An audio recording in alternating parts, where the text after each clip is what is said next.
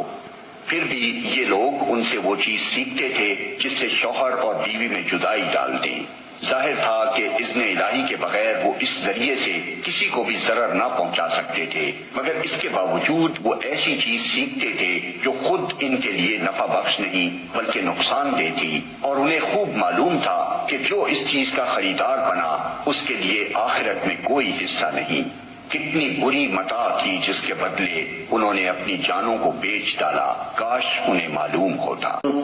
اگر وہ ایمان اور تقوی اختیار کرتے تو اللہ کے ہاں اس کا جو بدلہ ملتا